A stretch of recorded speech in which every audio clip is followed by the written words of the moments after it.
오늘 새벽 우리에게 주신 하나님의 말씀은 사무엘상 8장입니다. 제8장.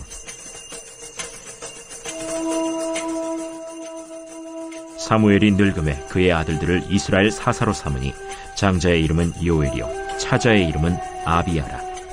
그들이 브엘세바에서 사사가 되니라. 그의 아들들이 자기 아버지의 행위를 따르지 아니하고 이익을 따라 뇌물을 받고 판결을 굽게 하니라.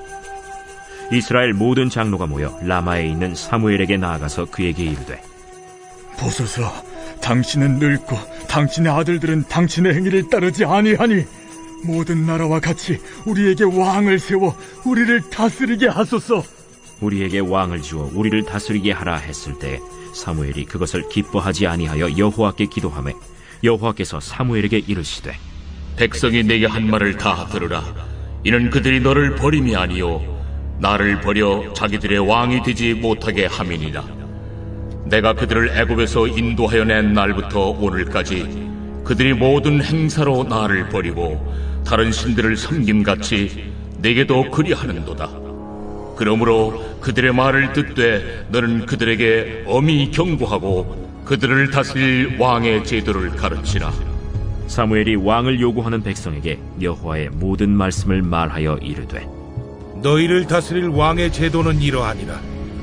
그가 너희 아들들을 데려다가 그의 병거와 말을 어거하게 하리니 그들이 그 병거 앞에서 달릴 것이며 그가 또 너희 아들들을 1000부장과 50부장을 삼을 것이며 자기 밭을 갈게 하고 자기 추수를 하게 할 것이며 자기 무기와 병거의 장비도 만들게 할 것이며 그가 또 너희의 딸들을 데려다가 향료 만드는 자와 요리하는 자와 떡 굽는 자로 삼을 것이며 그가 또 너희의 밭과 포도원과 감람원에서 제일 좋은 것을 가져다가 자기의 신하들에게 줄 것이며 그가 또 너희의 곡식과 포도원 소산의 11조를 거두어 자기의 관리와 신하에게 줄 것이며 그가 또 너희의 노비와 가장 아름다운 소년과 나귀들을 끌어다가 자기 일을 시킬 것이며 너희의 양떼 10분의 1을 거두어 가리니 너희가 그의 종이 될 것이라. 그날에 너희는 너희가 택한 왕으로 말미암아 부르짖되 그날에 여호와께서 너희에게 응답하지 아니하시리라. 백성이 사무엘의 말 듣기를 거절하여 이르되, 아니로소이다. 우리도 우리 왕이 있어야 하리니 우리도 다른 나라들 같이 되어 우리의 왕이 우리를 다스리며 우리 앞에 나가서 우리의 싸움을 싸워야 할 것이니이다. 사무엘이 백성의 말을 다 듣고 여호와께 아뢰매 여호와께서 사무엘에게 이르시되, 그들의 말을 들어 왕을 세우라. 사무엘이 이스라엘 사람들에게 이르되, 너희는 각기 성읍으로 돌아가라 하니라. 오늘 새벽에도 하나님이나 평강이 함께 하시기를 축복합니다.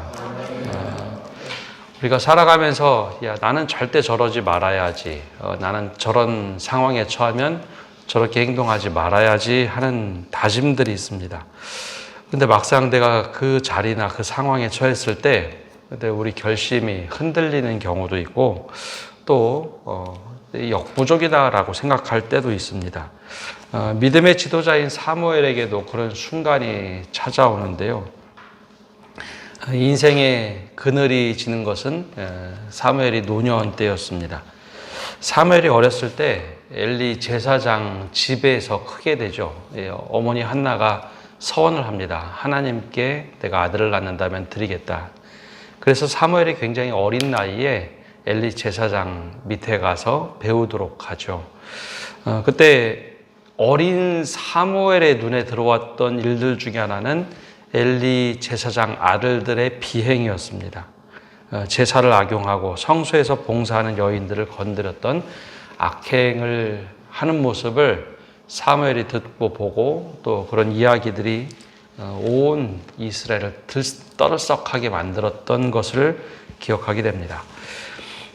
사무엘이 어린 나이에 하나님의 음성을 듣기 시작할 때 그 음성을 듣는 방법은 엘리 제사장에게 배우죠. 사무엘이 자신을 부르는 소리를 듣고 자꾸 엘리를 찾아가자 세 번째 부르실 때 엘리가 이야기해 줍니다. 다음에 또 너를 부르거든 주의 종이 듣겠나이다. 말씀하옵소서. 그렇게 대답하면 그분께서 말씀하실 거다. 그게 이제 하나님과 대화하는 소통을 배운 것이 엘리 제사장의 도움이었습니다. 그런데 사무엘이 이제 그렇게 하나님의 음성을 듣기 시작했을 때 하나님의 아주 무서운 심판의 이야기를 듣게 되는데 바로 엘리 제사장 가문의 몰락입니다. 사무엘이 얼마나 두려웠을까요? 어린 사무엘이 아버지처럼 멘토처럼 여기는 엘리 제사장 가문이 몰락할 거다. 비밀로 간직하고 싶었는데 엘리 제사장이 물어봅니다. 하나님께서 너에게 뭐라고 얘기하시더냐? 그러면서 준 협박을 하죠. 협박 아닌 궁금했을 겁니다. 하나님이 너에게 일러준 모든 이야기를 내게 비밀로 하지 말고 다 알려달라.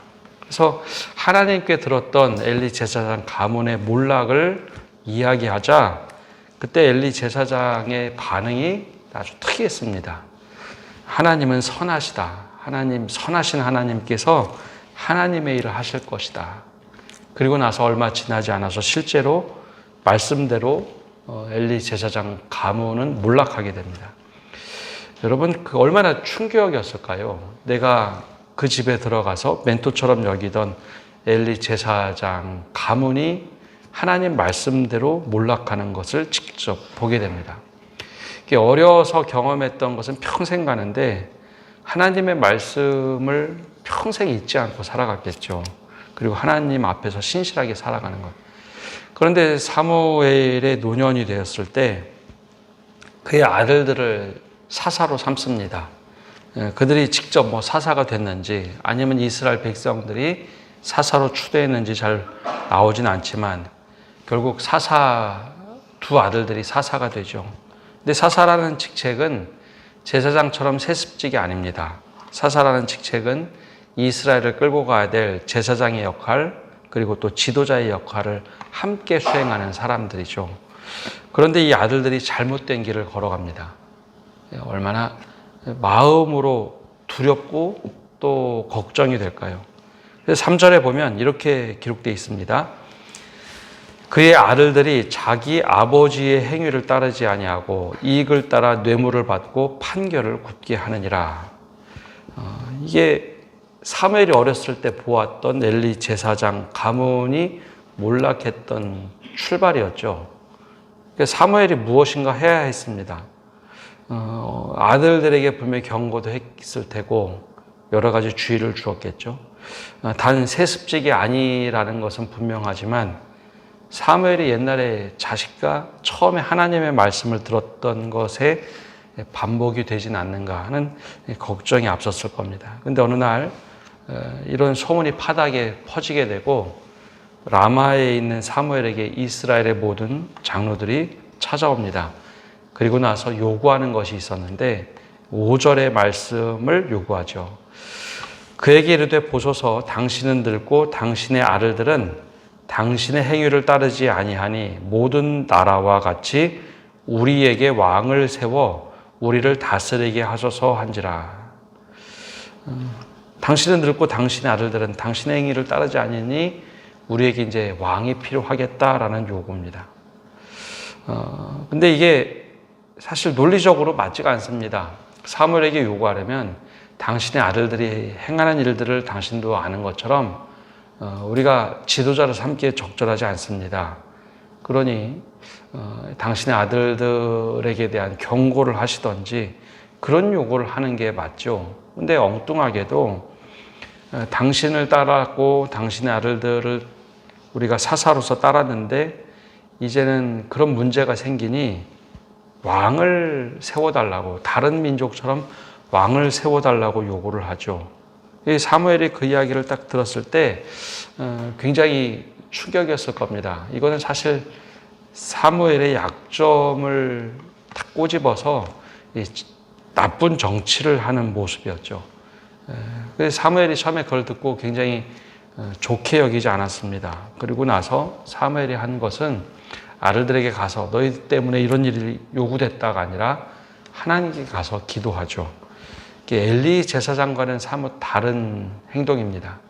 엘리 제사장은 아들들의 악행을 보고 악행을 하지 말라 이야기하고 더 이상 하나님과의 관계가 나오지 않지만 사무엘은 처음에 하나님의 음성을 들었던 방식 그대로 하나님께 기도를 합니다. 그리고 하나님 백성들이 이렇게 요구를 합니다. 그럴 때 하나님께서 사무엘에게 응답을 하십니다. 근데 사무엘에게 뭐라고 응답하시느냐?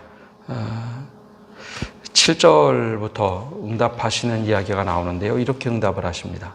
여호와께서 사무엘에게 이르시되 백성이 내게 한 말을 다 들으라. 이는 그들이 너를 버림이 아니요 나를 버려 자기들의 왕이 되지 못하게 함이니라. 내가 그들을 애굽에서 인도하여 낸 날부터 오늘까지 그들이 모든 행사로 나를 버리고 다른 신들을 섬김같이 내게도 그러하는도다. 그러므로 그들의 말을 듣되 너는 그들에게 엄히 경고하고 그들을 다스릴 왕의 제도를 가르치라. 하나님께서 이스라엘 백성들의 요구가 그냥 사무엘 너 때문에 그런 것은 아니다라고 딱 선을 그어주시죠. 사무엘이 잘못한 것이 아니라 그 아들들의 잘못인데 그걸 빌미 삼아서 너에게 요구한 그 핵심은 나를 더 이상, 하나님을 더 이상 왕으로 삼기를 원치 않는다라는 거였습니다. 사실 이게 사무엘 아들의 죄악 때문에 시작된 건데 오히려 이스라엘 백성들이 마음에 품고 있던 죄악이 하나님 앞에서 그냥 드러나 버립니다. 하나님께서 딱 보시기에는 야 그거 왕을 요구하는데 더 이상 이스라엘 백성들이 하나님을 왕으로 생각하지 않고 나를 버리기 위한 하나의 방편이다라고 이야기하시죠. 이게 이스라엘 백성들의 속마음을 끄집어내 버렸습니다. 지금까지 출애굽 때부터 보면 하나님이 왕이 되셨습니다. 여러분 자주 말씀드리지만 출애굽이라는 것이 단지 그냥 애굽의 땅에서 파라오 통치에서 도망 나왔다는 게 아닙니다. 파라오 통치를 경험하면서 파라오라고 하는 구약 성경에 나오는 애굽의 상징은 사람들이 만들어 놓은 피라미드 체제입니다. 정점에 사람이 있고 사람이 또 중간 사람들을 만들고 사람들을 통치해가는 방식, 피라미드 구조죠. 근데 하나님께서 이스라엘 백성들을 애굽에서 탈출시킬 때는 그 피라미드 체제가 더 이상 허용되지 않습니다. 그 모세가 피라미드 체제의 정점인 것처럼 보이지만 그렇게 돼 있지 않습니다. 사람들 12지파로 나누고 지파 속에서 모든 사람이 하나님 앞에서 동일한 사람으로 말씀을 중심으로 살아가는 사람들인데 모두가 다 동등된 사람, 하나님을 왕으로 삼으니까 그 밑에서는 다 사람들이 똑같다는 거죠. 하나님, 신이신 하나님이 그냥 왕이 되시니까 모든 사람들은 하나님 앞에서 동일한 사람들이었습니다. 그래서 신정체제라고 부르죠. 그렇게 하나님께서 쭉 인도하셨는데 이스라엘 백성들이 더 이상 우리가 그걸 원하지 않고 이제 왕을 요구한다는 것은 과거의 피라미드 체제로 돌아가겠다라고 하는 겁니다. 하나님이 보이지 않으니 우리가 눈에 보이는 왕을 요구한다.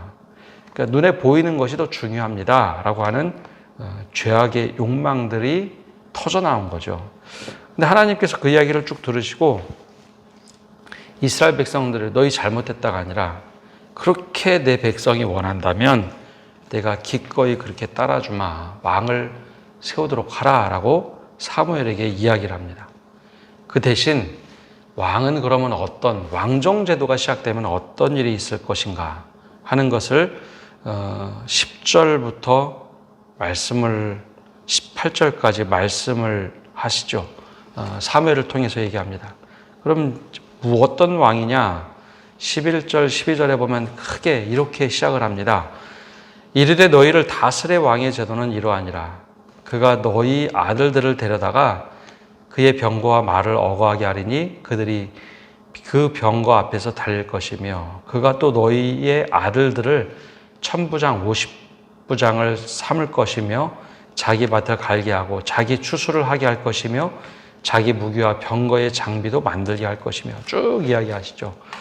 사무엘을 통해서 이렇게 얘기하면서 이 방점은 17절, 18절에 있습니다. 너희의 양떼의 10분의 1을 거두어 가리니 너희가 그의 종이 될 것이라. 하나님께서 애굽의 종으로부터 탈출시켰는데 왕을 세우면 왕의 너희들은 종이 될 것이다. 다시 사람의 종이 될 것이다. 그러면서 18절에 그날에 너희는 너희가 택한 왕으로 말미암아 부르짖되 그날에 여호와께서 너희에게 응답하지 아니하시리라 하니 이게 무슨 말인가요? 애굽의 종에서부터 나와서 이제 자유인이 되었는데 너희 스스로 왕을 요구했으니 그 왕이 너희를 다스릴 거고 하나님이 더 이상 이제 응답하지 않을 것이다. 부르짖어도 응답하지 않을 것이다. 스스로 왕의 종이 되었다. 사람의 종이 되려고 하는구나. 그럴 때 이제 우리가 이 말씀 중간에 한번 기억해야 될 것은 우리가 우리 인생의 주인을 누구로 삼고 살아가느냐입니다. 무엇을 주인으로 삼고 있느냐. 하나님이 주인이 되신다면 하나님의 뜻대로 살 것입니다. 근데 우리가 돈을 주인으로 삼으면 돈의 노예가 돼서 사는 겁니다. 우리가 누구의 뜻을 따라 받들어 살아가고 있는가? 바로 이것을 이제 물어보고 계신 거죠. 근데 이렇게 쭉 사무엘에 얘기하면 백성들이 잘 들을 것 같은데 사무엘 말을 듣기를 거절합니다. 아니라는 거죠. 그래서 19절에 보면 백성이 이렇게 얘기합니다. 백성이 사무엘의 말 듣기를 거절하여 이르되 아니로소이다. 우리도 우리 왕이 있어야 하리니. 그럼 하나님의 뜻을 대언하는 사무엘의 이야기를 막죠. 그리고 우리도 왕이 있어야겠다. 물론 하나님께서 이스라엘 백성에게 왕을 허락하시고 왕정제도가 어떻게 이제 흘러갈 것인지 이야기하고 있는데 그걸 듣지 않고 본인들이 원하는 왕을 요구합니다. 근데 이스라엘 백성들이 원한 왕은 어떤 왕이냐? 20절에 나오는 그런 왕입니다. 우리도 다른 나라들 같이 되어 우리의 왕이 우리를 다스리며 우리 앞에 나가서 우리의 싸움을 싸워야 할 것이니다 하는지라. 이스라엘 백성들이 원한 왕의 상은 적들과 싸워서 이길 수 있는 왕입니다. 하나님이 지금까지 그렇게 인도하셨는데 하나님이 적들을 막으시는 것이 아니라 적들과 싸우는 것이 아니라 우리가 직접 우리의 왕이 싸워서 이겨서 전리품도 우리가 취하고 우리가 모든 것을 직접 할 수 있는 그런 왕을 세우기를 원한다라는 거였죠. 근데 하나님께서 이것을 그냥 허용을 합니다. 그 이후부터는 실질적으로 이제 종교 신앙의 위기가 계속해서 닥치죠. 그리고 하나님이 도움이 되시기보다는 자신들이 뽑은 왕이 무엇하기를 원하게 됩니다. 근데 이 사무엘상 말씀을 쭉 우리가 읽어보면 에베네셀의 하나님, 여기까지 우리를 도우셨다 할 때도 그렇고 하나님이 계속 전쟁을 이기도록 하시죠. 예. 이스라엘 백성이 잘해서 이긴 적이 없습니다. 그런데 눈에 보이는 왕을 우리가 세우고 우리가 그러면서 스스로 피라미드 체제를 만들어 갑니다. 하나님이 더 이상 필요 없다는 것이죠. 그래서 하나님께서 이스라엘 백성의 왕을 사무엘을 통해서 세우실 때 사실 이스라엘의 왕은 이스라엘 백성들이 요구한 것처럼 세우지 않습니다. 다음에 계속해서 이제 사울을 세워가고 다윗을 세워가는데 하나님이 기름 부음 받은 사람을 왕으로 세웁니다. 이게 다른 민족의 왕과 다르죠. 근데 기름 부음 받은 자는 어떤 것이냐? 하나님의 뜻을 대언하는 사람이지 실제 왕이 아닙니다. 진짜 왕은 하나님이시죠. 왕은 신의 하나님의 뜻을 대언해서 이야기하는 사람, 그리고 하나님의 뜻을 실행하는 사람입니다. 그래서 왕은 제일 중요한 것, 이스라엘 백성들은 우리를 대신해서 전쟁에 나가서 싸워 이길 왕을 요구했지만 하나님은 그런 왕을 세우지 않습니다. 하나님의 뜻을 잘 헤아리고 하나님 앞에 신실하게 섬기는 왕, 그게 진짜 하나님께서 세운 이스라엘 백성의 요구와 하나님의 뜻이 접목된 또 아주 독특한 신정 정치를 원하시고 그렇게 하셨죠. 그래서 결과적으로는 이스라엘의 왕을 세우게 됩니다. 그리고 실제로 이스라엘 백성들은 이때부터 계속 왕 때문에 고통을 받는 일들이 진짜로 이제 잦아지죠. 오늘 말씀을 보면서 우리가 누구를 우리 삶의 왕으로 모시고 계신가? 남들 다 이렇게 살아. 세상 사람들 다 이렇게 사니까 우리도 그래야지. 이게 내 삶의 주인이 누군가 그걸 갖다 진지하게 물어볼 필요가 있습니다. 우리가 하나님을 주인 삼아 살아간다고 하는데 실제로 우리가 그렇게 살아가고 있는가? 남들도 그렇게 살고 있으니 우리도 그렇게 살아야 되지 않는가? 끊임없이 우리 마음 안에 올라오는 것들이 있습니다. 내 삶의 왕자에 누가 앉아 있는가? 오늘 이스라엘 백성들이 우리에게 보여주는 모습, 그리고 하나님이 다스리는 것이 너무 불편하고 힘들어하고 있지는 않은가? 내가 다른 것을 주인 삼아 살아가면 더 좋을 텐데 남들 그렇게 살아가는데 우리도 그렇게 살아가고 있지는 않은가? 말씀을 보면 분명히 주인님이 주인이신데 우리는 그렇게 살려고 자꾸 노력을 하고 있지는 않는가? 하나님을 믿지 않을 때 그때로 자꾸 돌아가고 싶은 마음은 없는가? 오늘 우리에게 이러한 도전을 하고 있습니다. 그래서 우리의 삶의 주인이 누구이신가? 사무엘은 끝까지 하나님이어야 된다. 백성들은 다른 민족 다 봐라. 사람들 다 봐라. 그렇지 않다고 하는 이 사이에서 우리는 어떠한 모습으로 살아가고 있는지 오늘 말씀을 통해서 우리 자신을 다시 한번 돌아보시기를 바랍니다. 기도하겠습니다.